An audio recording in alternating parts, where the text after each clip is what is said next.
This channel does not promote any violent, harmful, or illegal activities. All content provided by this channel is meant for an educational purpose only.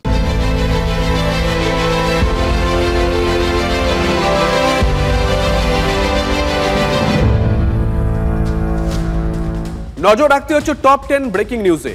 আজকের বড় খবর, খগেন শঙ্করের ওপর হামলায় অবশেষে গ্রেপ্তারি। ঘটনা 54 ঘন্টা পর গ্রেপ্তার দুজন, পাত্তা নেই আরো 6 অভিযুক্তের। আজকে 2 নম্বর ব্রেকিং, খেলতে খেলতে বিপদ। কেষ্টপুর বাগজোলা খালে পড়ল 2 শিশু, ডুবে মৃত্যু 5 বছরের শিশু কন্যার। উদ্ধার করা গেছে অন্য শিশুকে।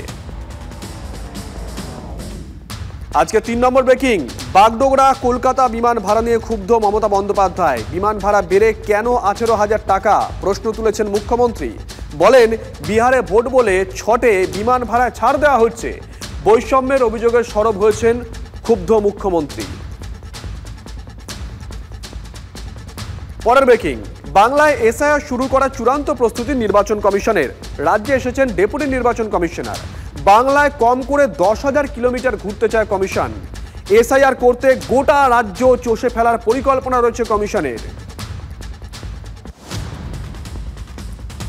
আজকের 5 নম্বর ব্রেকিং, 2026-এ রক্তের বদলা মারের বদলা মার, এক সুরে হুঙ্কার শুভেন্দু সুকান্তর। পুলিশ পদক্ষেপ না করলে মারের বদলা মার, মন্তব্য সুকান্ত মজুমদারের। আজকে 6 নম্বর ব্রেকিং, আরো চাপে শিল্পা শেট্টি রাজকুন্দ্রা। শিল্পাদের বিদেশ সফরে অনুমতি দিল না বোম্বে হাইকোর্ট। 60 কোটি টাকার প্রতারণা মামলায় বিপাকে পড়েছেন শিল্পা আর রাজ। 60 কোটি জমা রেখে বিদেশে যান, স্পষ্ট কথা আদালতের। আজকে 7 নম্বর ব্রেকিং, হেয়ার স্টাইলিস্ট জাভেদ হাবিবের বিরুদ্ধে লুক আউট নোটিশ। হাবিব ও তার ছেলের বিরুদ্ধে একাধিক প্রতারণার অভিযোগ, কোটি কোটি টাকার আর্থিক তছরূপের অভিযোগ। একাধিক মামলা রুজু উত্তরপ্রদেশ পুলিশের তরফ থেকে।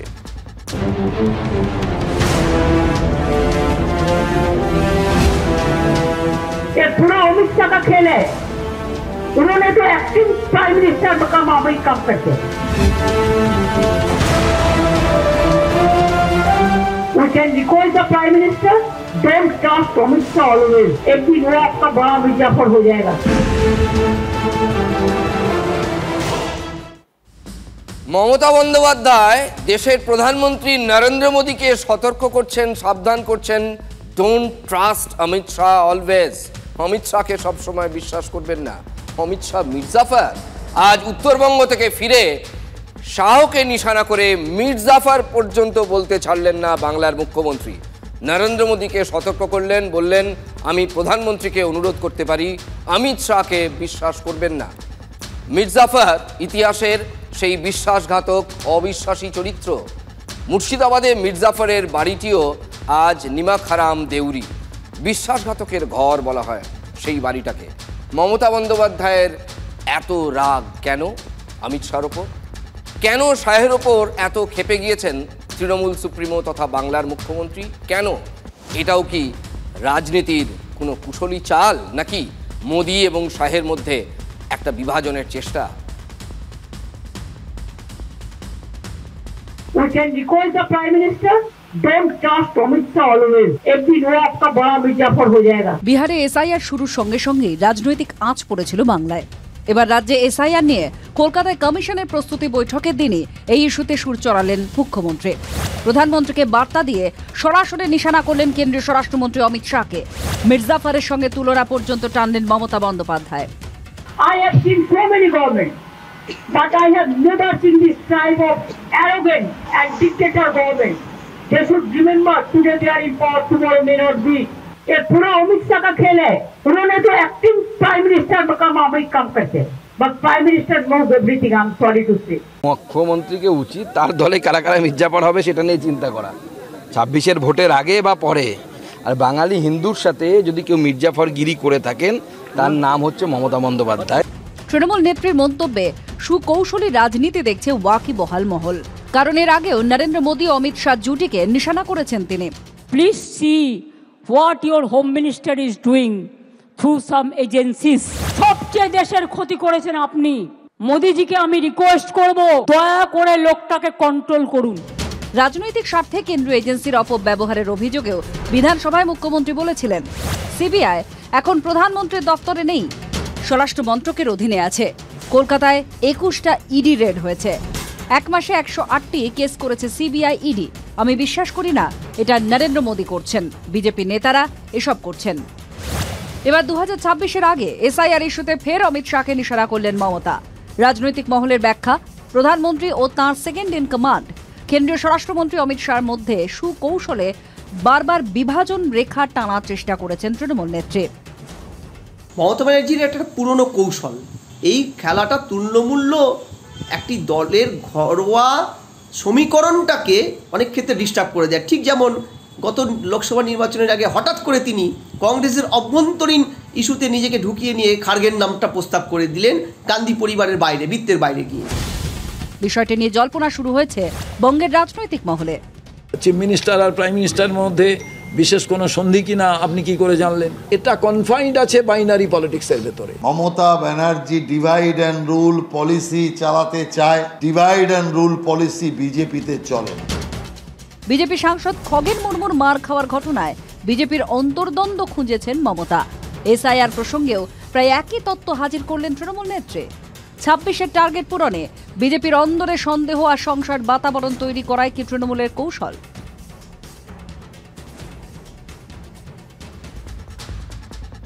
এতক্ষণে আশা করি উত্তরটা পেয়ে গিয়েছেন আপনারা। স্যার, মানে বিশেষ নিবিড় সমীক্ষা। বাংলার মুখ্যমন্ত্রী যতই আপত্তি করুন, এসআইআর বাংলায় হবে এবং হচ্ছেই। এই তো কালী পুজো মিটে গেলেই এসআইআর শুরু হয়ে যেতে পারে খুব সম্ভবত। আমরা যতদূর তথ্য পাচ্ছি এই অক্টোবরের শেষেই সম্ভবত শুরু হতে চলেছে বিশেষ নিবিড় সমীক্ষা। জাতীয় নির্বাচন কমিশন ঘোষণা করে দিয়েছে শুধু বাংলা নয়, দেশের সব রাজ্যেই এসআইআর হবে। তাহলে শাহের ওপর আলাদা করে তার চটে যাওয়ার কারণ কি? फेस्टिवल इसमें 15 दिन का अंदर एसआईआर थोड़ा ही होता है, सबको नाम तुलना पड़ेगा। ये क्या सोचता है ये लोग? बीजेपी का पार्टी का कमीशन होगा ना, commission for democratic rights, civic rights of the people होगा। ये पूरा अमित शाह का खेल है।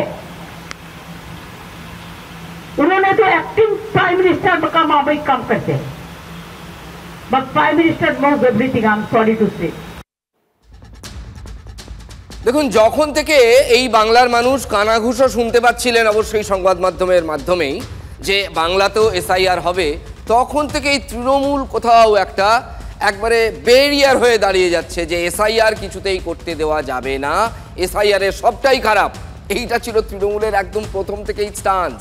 কিন্তু প্রশ্নটা হচ্ছে তৃণমূলের ভয়টা কোথায়? দিন তো প্রায় কাছাকাছি এগিয়ে এলো, শোনা যাক তৃণমূলের ভয়টা এক্স্যাক্টলি কোথায়। এসআইআর যদি বাস্তবে কার্যকারী হয় এখানে, তাহলে এই সরকারের কিন্তু কোনো প্রকার নিস্তার নেই। এসআইআর এ কমপক্ষে 1 থেকে 1,20,00,000 মানুষ যারা অবৈধভাবে ভোটার হিসেবে পশ্চিমবঙ্গের মাটিতে আঁকড়ে ধরে বসে আছে, তারা কিন্তু বাদ যাবে। আমাদের হয়তো এই সপ্তাহ থেকেই এসআইআর শুরু হয়ে যাবে। তাহলে একটা রাজ্যে সরকার আসতে বা সরকার যেতে সেখানে 2-3% ভোটই হচ্ছে না।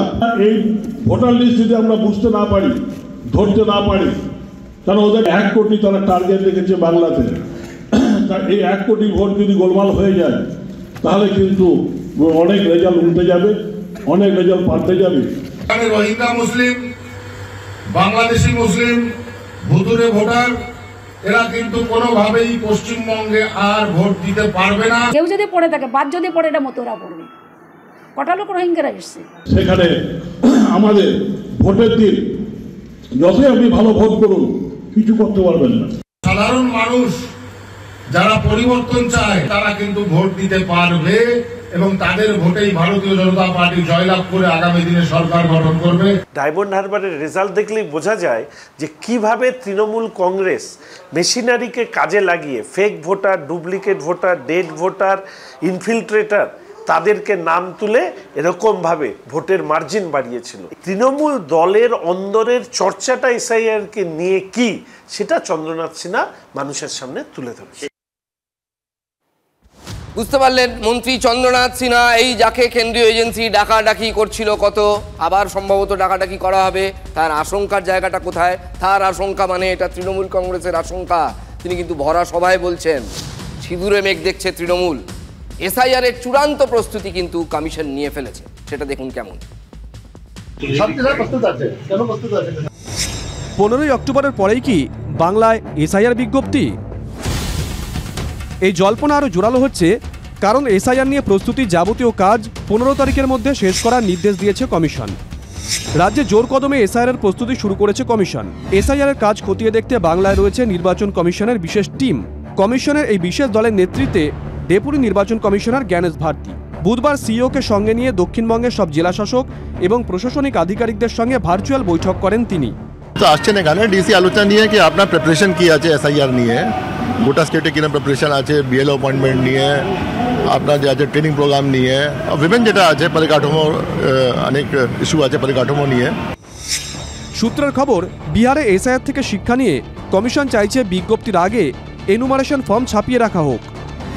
এসআইআর এর জন্য কার্যত গোটা রাজ্য চষে বেড়ানোর ইঙ্গিত দিয়েছে নির্বাচন কমিশন।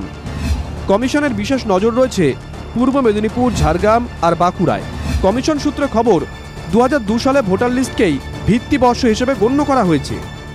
বাঁকুড়ার ক্ষেত্রে সেই ভোটার তালিকার সঙ্গে 2025 সালের ভোটার তালিকায় ব্যাপক ফারাক। ভোটারদের অনেকেই নেই 2025-এর তালিকায়। ঝাড়গ্রামে আবার 6000-এর বেশি স্থায়ী কর্মী থাকা সত্ত্বেও চুক্তিভিত্তিক অঙ্গনওয়াড়ি কর্মীদের বিএলও হিসেবে নিয়োগের অভিযোগ উঠছে। পূর্ব মেদিনীপুরে ময়না ও নন্দকুমারে ভোটার তালিকায় গরমিলের অভিযোগ উঠেছে।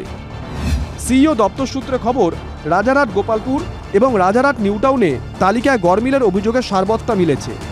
তারপরেও ইআরওদের বিরুদ্ধে কোনো ব্যবস্থা নেওয়া হয়নি।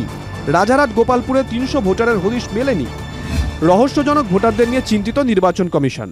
मीटिंग करके उसको लीडर आके बोलता है कि गवर्नमेंट हम 1 लाख वोट का नाम बांट देंगे, आप कहिए अभी natural calamity, rainy season, festival, इसमें 15 दिन का अंदर एसआईआर थोड़ा ही होता है, सबको नाम तुलना पड़ेगा। ये क्या सोचता है लोग? बीजेपी का पार्टी का कमीशन होगा, নির্বাচন কমিশন তাদের পদ্ধতি অনুসারে কাজ করবে, ওখানে তো আমাদের কোনো বিষয় নেই আর সরকারেরও কোনো বিষয় নেই। নির্বাচন কমিশন নিজেদের মতো কাজ করেন। সরকারি মেশিনারি নির্বাচন কমিশনের হয়ে কাজ করে যখন নির্বাচন কমিশন ভোটের দায়িত্ব নেয় বা ভোটার লিস্টের দায়িত্ব নেয় বা ভোটার লিস্টের পরিমার্জন সংশোধন করে। বঙ্গ রাজনীতি উত্তাল হয়েছিল সিএএ এনআরসি ইস্যুতে। 2026-এর আগে সেই জায়গাটাকে নিতে চলেছে ভোটার তালিকায় নিবিড় সমীক্ষা বা এসআইআর।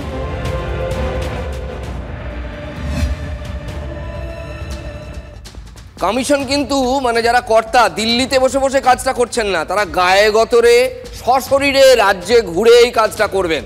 বিহারে এসআইআর এর জন্য 3500 কিলোমিটার চষে ফেলেছিলেন কমিশনের কর্তারা, মানে জাতীয় নির্বাচন কমিশনের কর্তারা। সূত্রের খবর, বাংলায় জাতীয় নির্বাচন কমিশনের যে টিম, তাদের টার্গেট 10,000 কিলোমিটার সফর করা, অর্থাৎ ফিজিক্যালি সফর করা। শারীরিকভাবে তারা 10,000 কিলোমিটার সশরীরে যাবেন।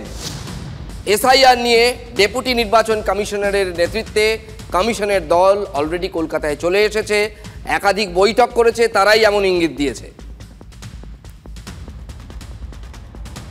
বিহারেও অনেক অভিযোগ এসেছিল, 65 লক্ষ লোকের নাম বাদ গেছে এবং সব রাজনৈতিক দলই এখন ওটা মেনে নিয়ে নির্বাচনে অংশগ্রহণ করছে। প্রথম যারা বাধা দিচ্ছিলেন এখন দেখবেন অনেকেই লাইনে এসে গেছে। না, অসভ্যতার মতন এসআইআর না, ওটা হবে না। 324 থেকে 329 যে আর্টিকেল আছে, নির্বাচন কমিশনকে সম্পূর্ণ স্বাধীন সাংবিধানিক দায়িত্ব দিয়ে গেছে। কে কি বললেন, কার কত বড় ক্ষমতাসীন লোক, শাসক বা বিরোধী, কোন পলিটিক্যাল লোকের কথা ইলেকশন কমিশন চলবে না। ভুতুরে ভোট আছে মমতা ব্যানার্জির স্বার্থে, তাদেরকে পুষে রেখেছে নির্বাচন কমিশন। কেন হঠাৎ আজকে ঘুম থেকে উঠে মনে হলো আজ 8 তারিখ বলে দিলাম, 15 তারিখের মধ্যে লিস্ট ফাঁকা করে দাও? তার মানে আমি একটা লিস্ট করে দিয়েছি, ওই অনুযায়ী ভোটার লিস্ট করবেন। তারা করতে যা করার করবেন, যা করবেন বিজেপির স্বার্থেই করবেন। এইটুকুনি বলতে পারি। অনুপ্রবেশকারীদের বাইরে যেতে হবে না। এসআইআর হওয়া উচিত মৃত মানুষের নাম বাদ দেওয়ার জন্য, ভুতুরের নাম বাদ দেওয়ার জন্য। জেনুইন ভোটারের নাম বাদ দিলে বাংলায় কিন্তু কেউ ছেড়ে দেবে। এখানে পরিষ্কার এরা এদের খেলা খেলছে, নির্বাচন কমিশনকে সঙ্গে নিয়ে বিজেপি, আর তৃণমূল আছে মানুষের সঙ্গে। হয়ে যাবে যুদ্ধ 2026-এর, দেখা যাক না কে জেতে। এদিকে এসআইআর নিয়ে এই তরজার মধ্যেই আজ রাজারহাটে একপ্রস্থ বিক্ষোভের মুখে পড়তে হলো জাতীয় নির্বাচন কমিশনকে। কালো পতাকা দেখানো হলো কমিশনকে, প্ল্যাকার্ড হাতে প্রতিবাদ করলেন কিছু মহিলা। তারা প্রতিবাদ দেখালেন, অদ্ভুতভাবে তারা লিখে এনেছিলেন, আমরা ভারতের নাগরিক, আমাদের নাম বাদ দেবেন না প্লিজ। এটা বোঝা যাচ্ছে না হঠাৎ এই মহিলারা বাজারে নেমে পড়ে তাদের নাম বাদ যাওয়ার আশঙ্কা প্রকাশ করছেন কেন? তারা কি জানেন তাদের কাগজপত্রগুলো ঠিকঠাক নেই কি? তারা ভয় পাচ্ছেন কেন?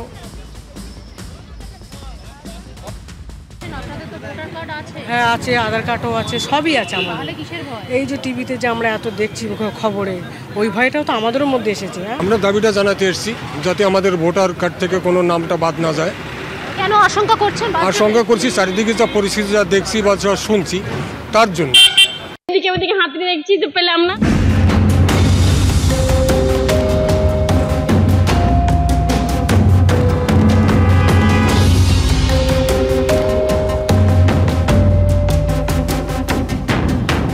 মেয়েটাকে বলতে পাইনি, ছেলেটাকে পেয়েছে, ছেলেটাকে সঙ্গে সঙ্গে হাসপাতালে নিয়ে গেলাম।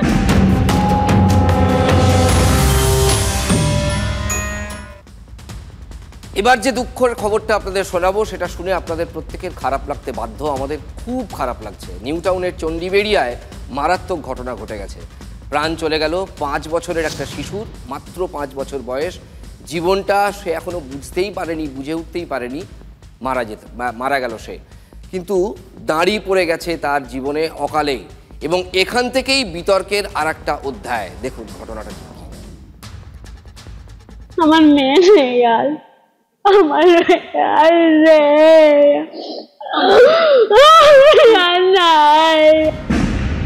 মায়ের চোখের মণি, আদরের ঋতু আর নেই। ঘরের সামনে এখনো ছড়িয়ে ছিটিয়ে পড়ে খেলনাগুলো, ছোট্ট গ্যাস, তাতে ছোট্ট ছোট্ট হাঁড়ি করা।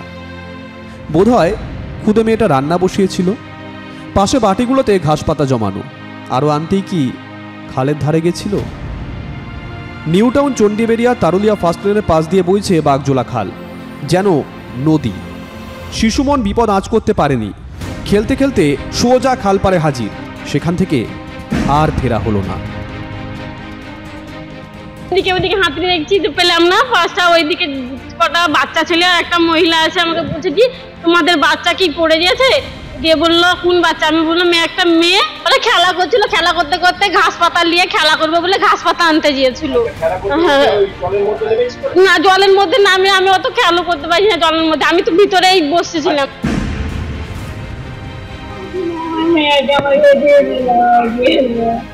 এই সেই খাল, এবং সেখান থেকে গঙ্গার জল যায়, এবং এই জায়গায় তারা খেলাধুলা করছিল। কখন উদ্ধার করা গেল? এই 12টার দিকে। 12টার দিকে মেয়েটাকে উদ্ধার করা গেল।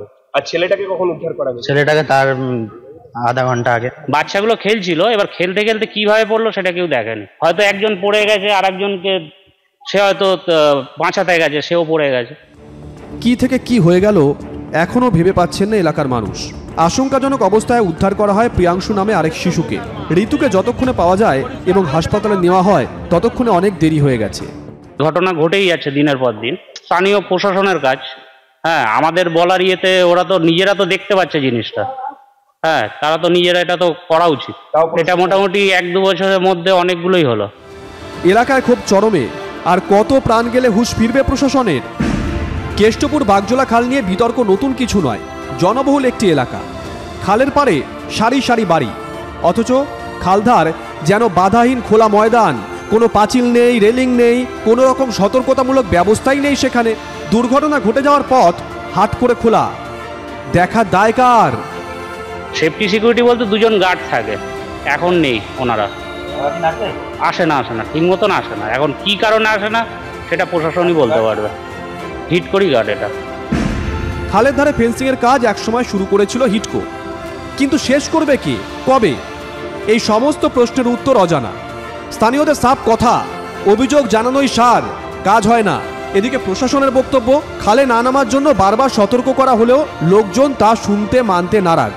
প্রশ্ন হলো, দায় ঠেলাঠেলি করেই কি দিন কেটে যাবে, নাকি কোনো পোক্ত পদক্ষেপ করা হবে যাতে এই মৃত্যু ফাঁদ থেকে মুক্তি মেলে?